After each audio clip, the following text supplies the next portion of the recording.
Hello friends, Sindhu Bhairavi சீரியலில் என்ன நடக்குதுன்னு பார்க்கலாம் வாங்க. வீடியோவை ஸ்கிப் பண்ணாமல் கடைசி வரைக்கும் பாருங்கள். நம்ம சிவா ஒவ்வொரு நிமிஷமும் முள்ளு மேலே நின்று தவிச்சிக்கிட்டு இருக்க மாதிரி தவிச்சிக்கிட்டு இருக்காரு.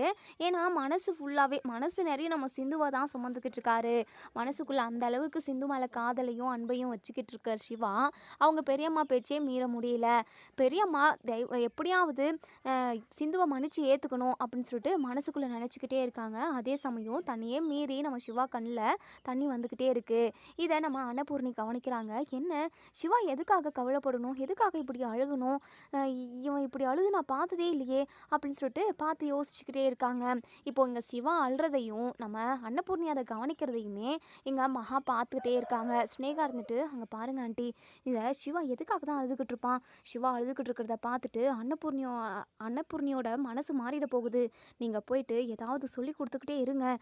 கண்டிப்பாக அந்த சிந்து சிவாவை விட்டு பிரியணும் ஆண்டி, அப்போ தான் சிவாவோட வாழ்க்கை நல்லாயிருக்கும்.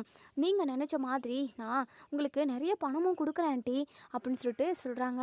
இதை கேட்ட எங்கள் மகா இருந்துட்டு, சரிம்மா அதெல்லாம் எனக்கு தெரியும், நீ நிறைய எனக்கு பணம் கொடுக்குவேன்னு சொல்லிட்டு. அது மட்டும் இல்லாமல் நீ பணம் கொடுக்குறதையும் தாண்டி சிவாவோட வாழ்க்கை நல்லா இருக்கும்மா உன்னை கல்யாணம் பண்ணிக்கிட்டா. அதனால தான் நான் இப்போ இவ்வளோ போராடிக்கிட்டு இருக்கேன்.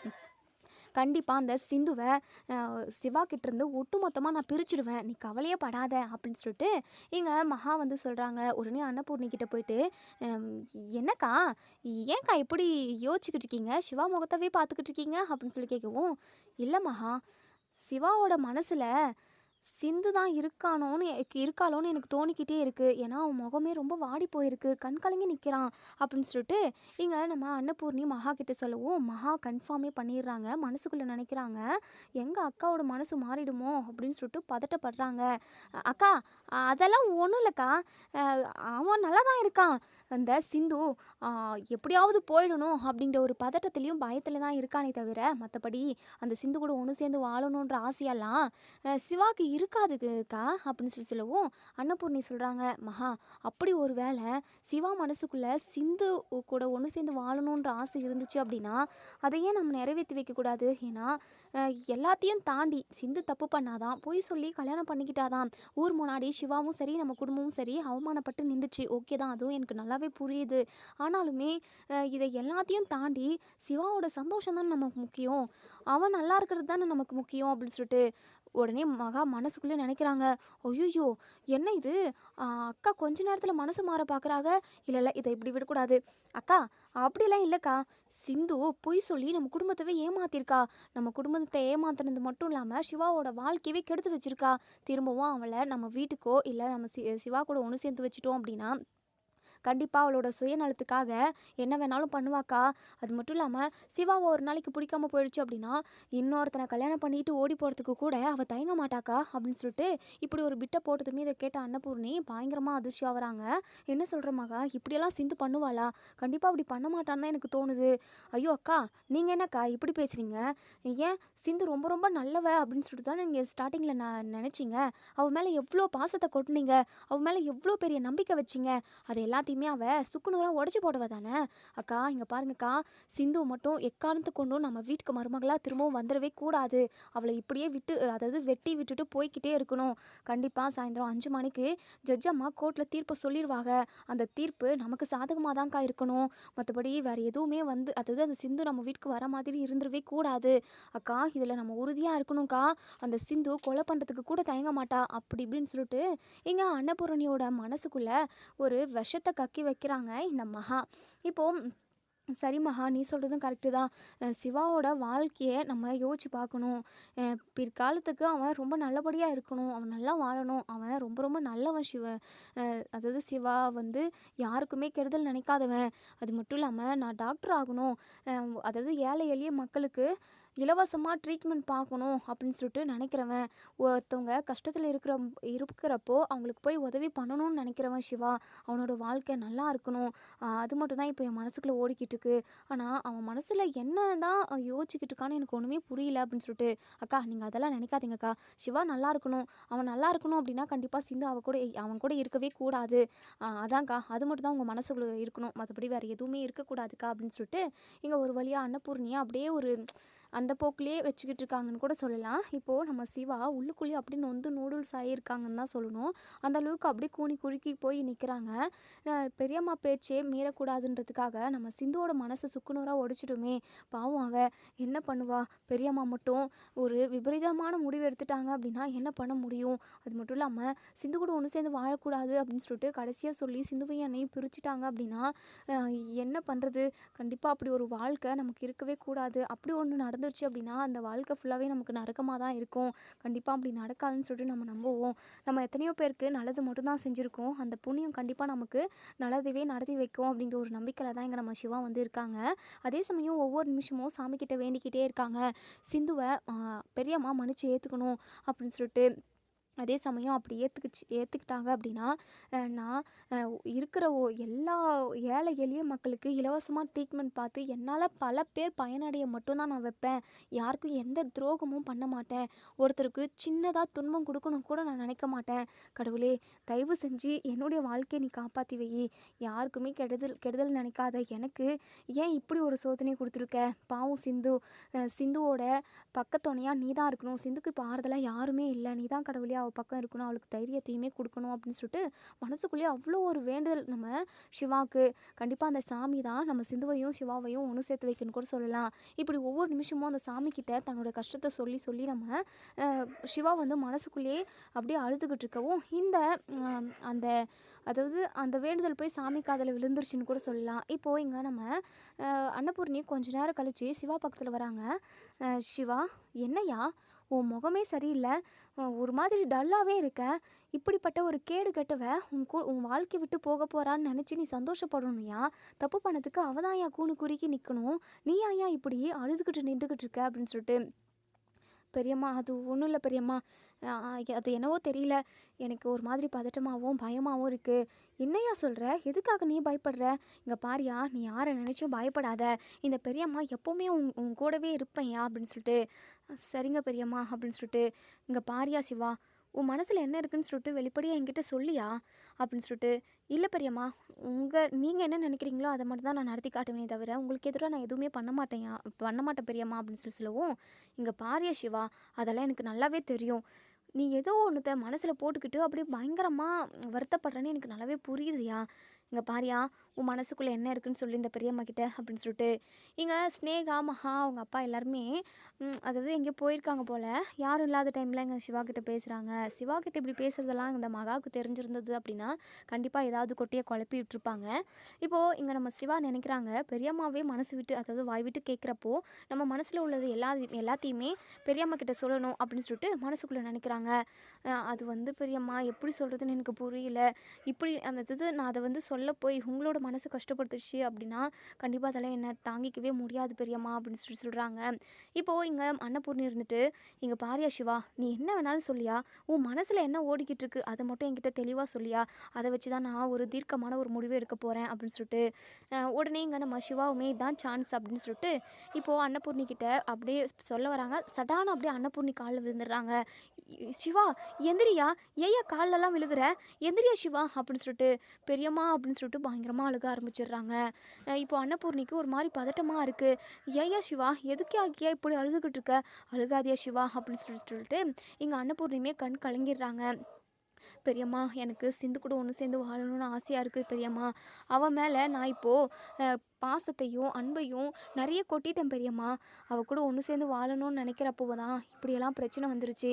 இதெல்லாம் என்னால் ஏற்றுக்கவே முடியல பெரியம்மா. ஆனால் உங்களுக்கு தான் நான் சிந்து கூட ஒன்று சேர்ந்து வாழ்கிறது பிடிக்கல.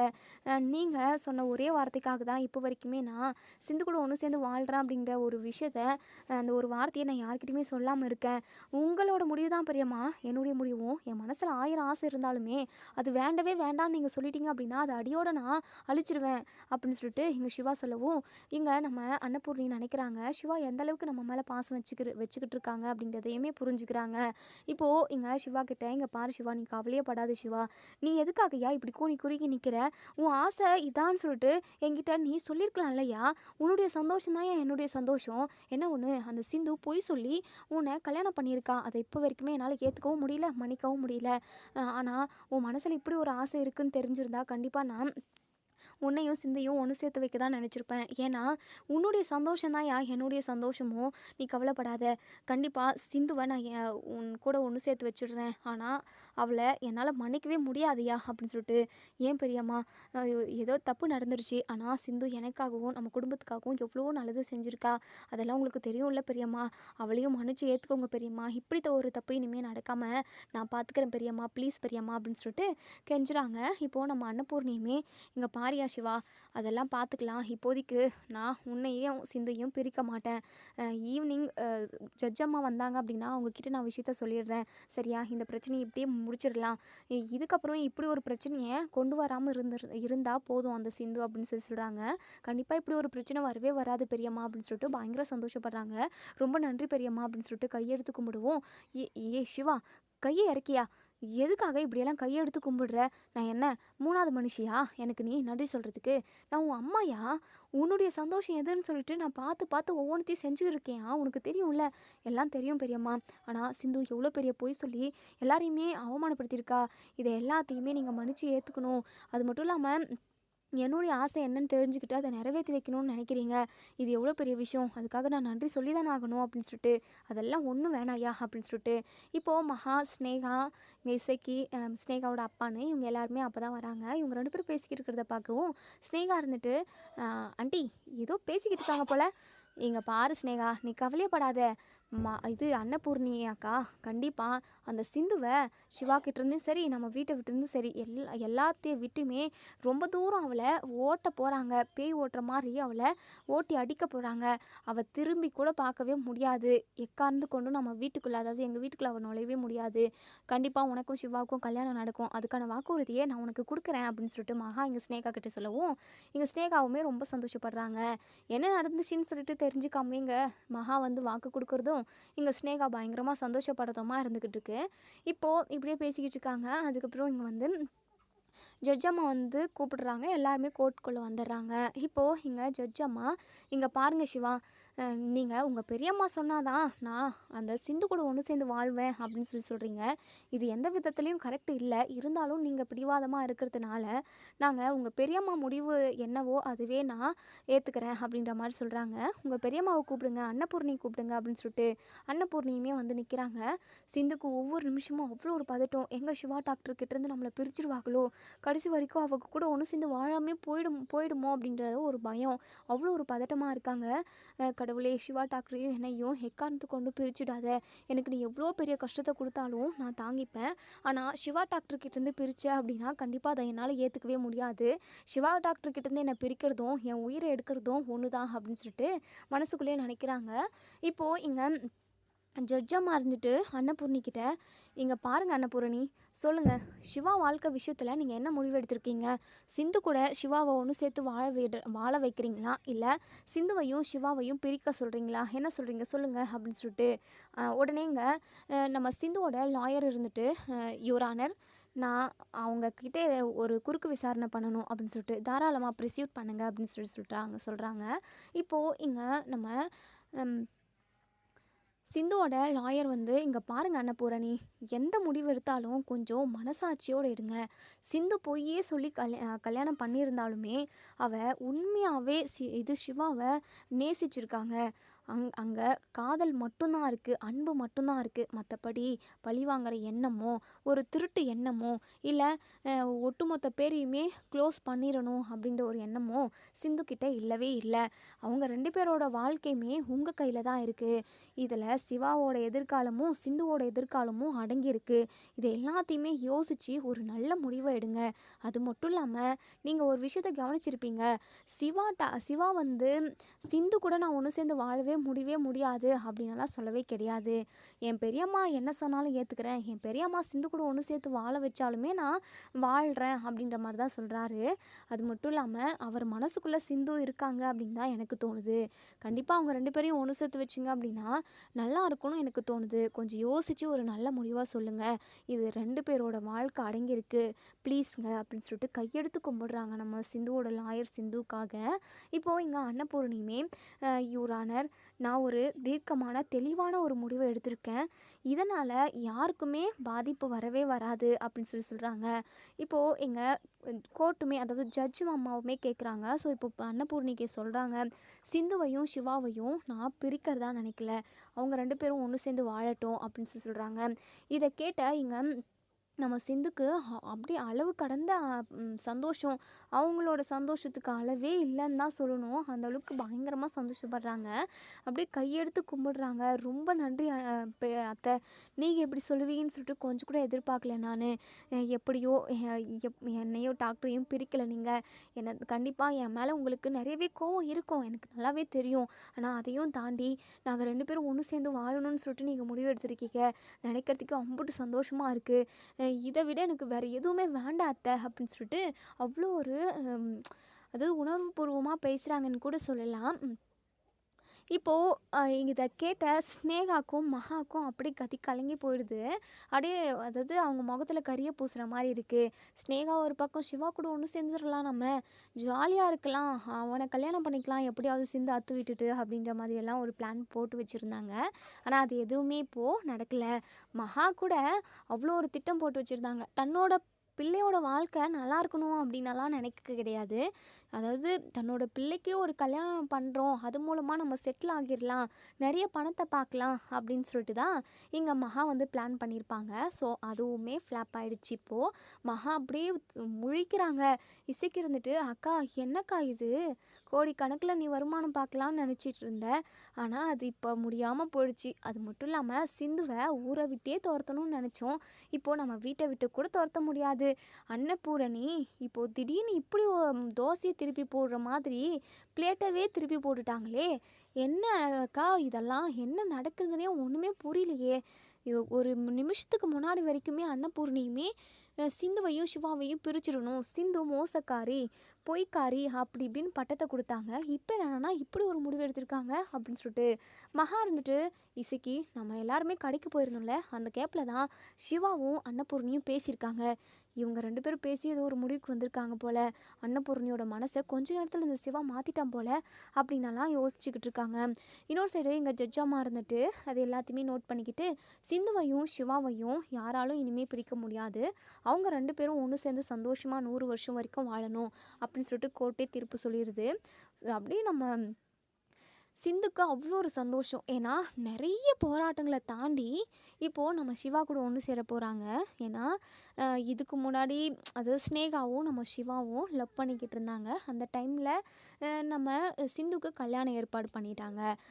அதாவது ஆறுமுகத்து கூட கல்யாணம் பண்ணிக்கிறதுக்கு பிடிக்காம, அதாவது ஆறுமுகத்து மேலே எந்த குறையும் சொல்ல முடியாது. ஏன்னா நம்ம சிந்து சிவாவை லவ் பண்ணிக்கிட்டு இருந்ததுனால எப்படியாவது அந்த கல்யாணத்தை தவிர்த்துட்டு நம்ம சிவாவை கல்யாணம் பண்ணிக்கணும்னு நினச்சிருப்பாங்க.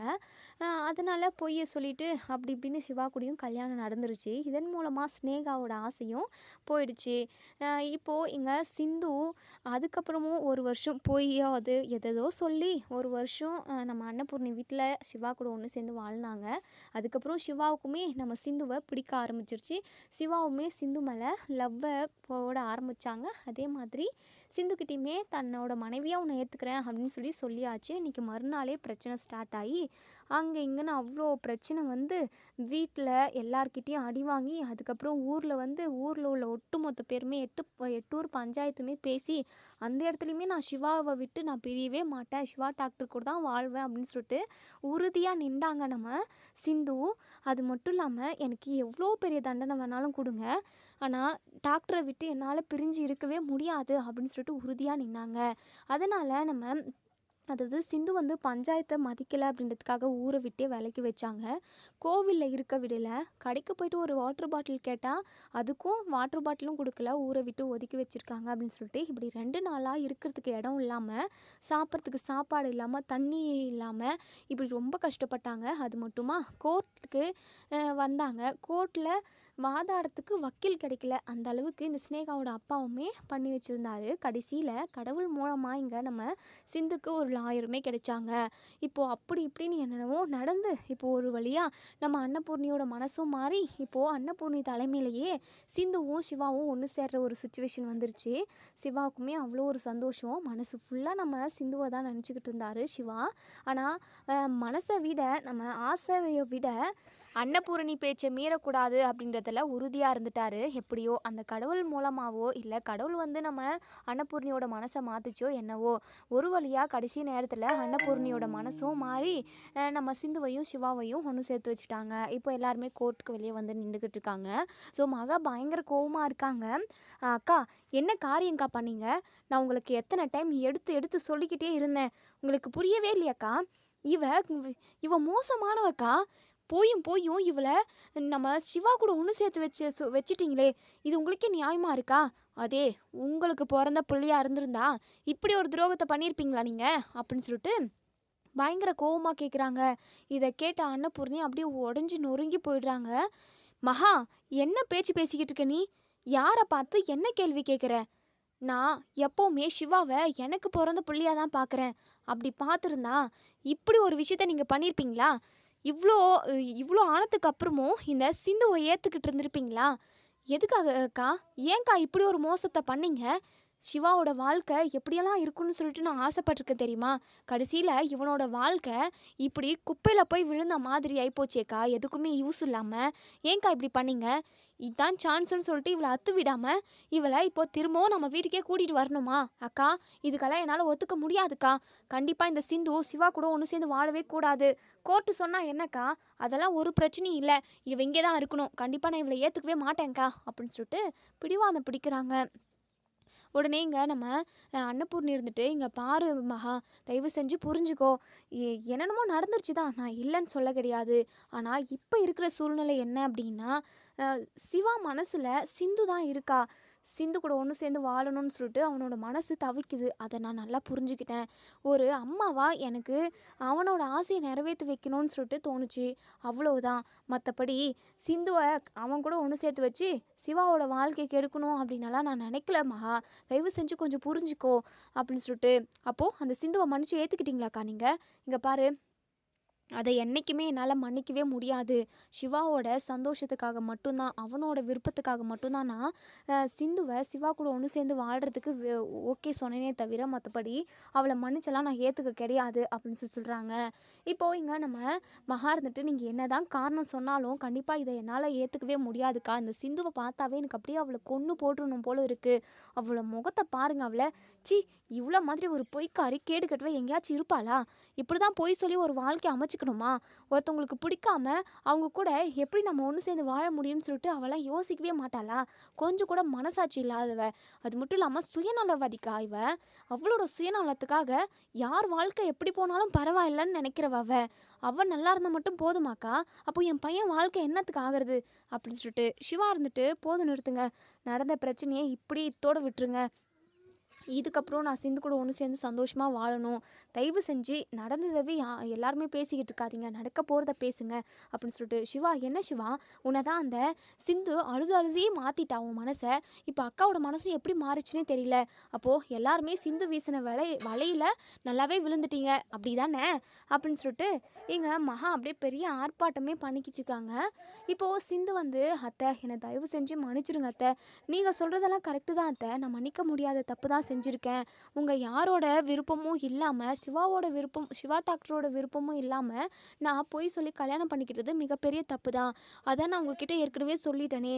என் மனசு ஃபுல்லாகவே சிவா டாக்டர் மட்டும்தான்.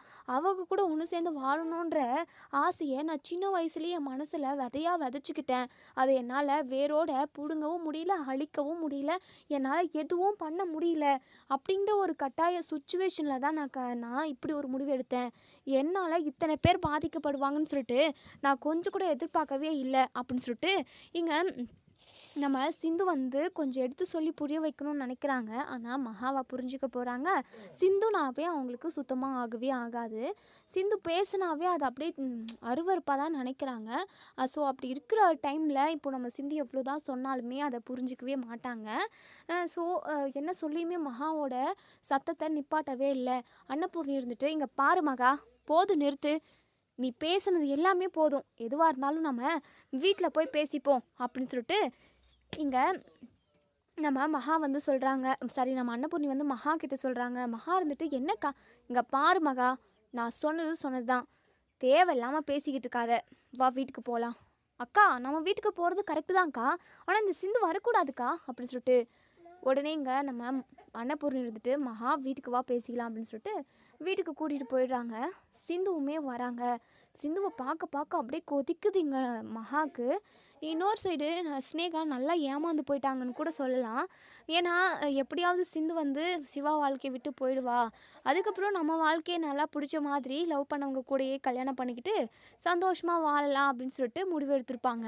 ஆனால் அது எதுவுமே நடக்கலை. அப்படியே பைத்தியம் முடிச்ச மாதிரி இருக்காங்க. அவங்க வீட்டுக்கு போயிட்டு வீட்டில் உள்ள ஒட்டுமொத்த பொருளையுமே எல்லாம் போட்டு உடைக்கிறாங்க. உடனே தேவராஜ் இருந்துட்டு, "ஸ்னேகா, என்னாச்சு ஸ்னேகா, எதுக்காக இப்படி பண்ணிக்கிட்டு இருக்க?" "டேட், உங்களுக்கு தெரியாதா டேட், என்னாச்சுன்னு உங்களுக்கு தெரியாதா டேட்? சிவா கிட்டேருந்து எப்படியாவது சிந்து பிரிஞ்சு போயிடுவான்னு சொல்லிட்டு நான் நினச்சேன்.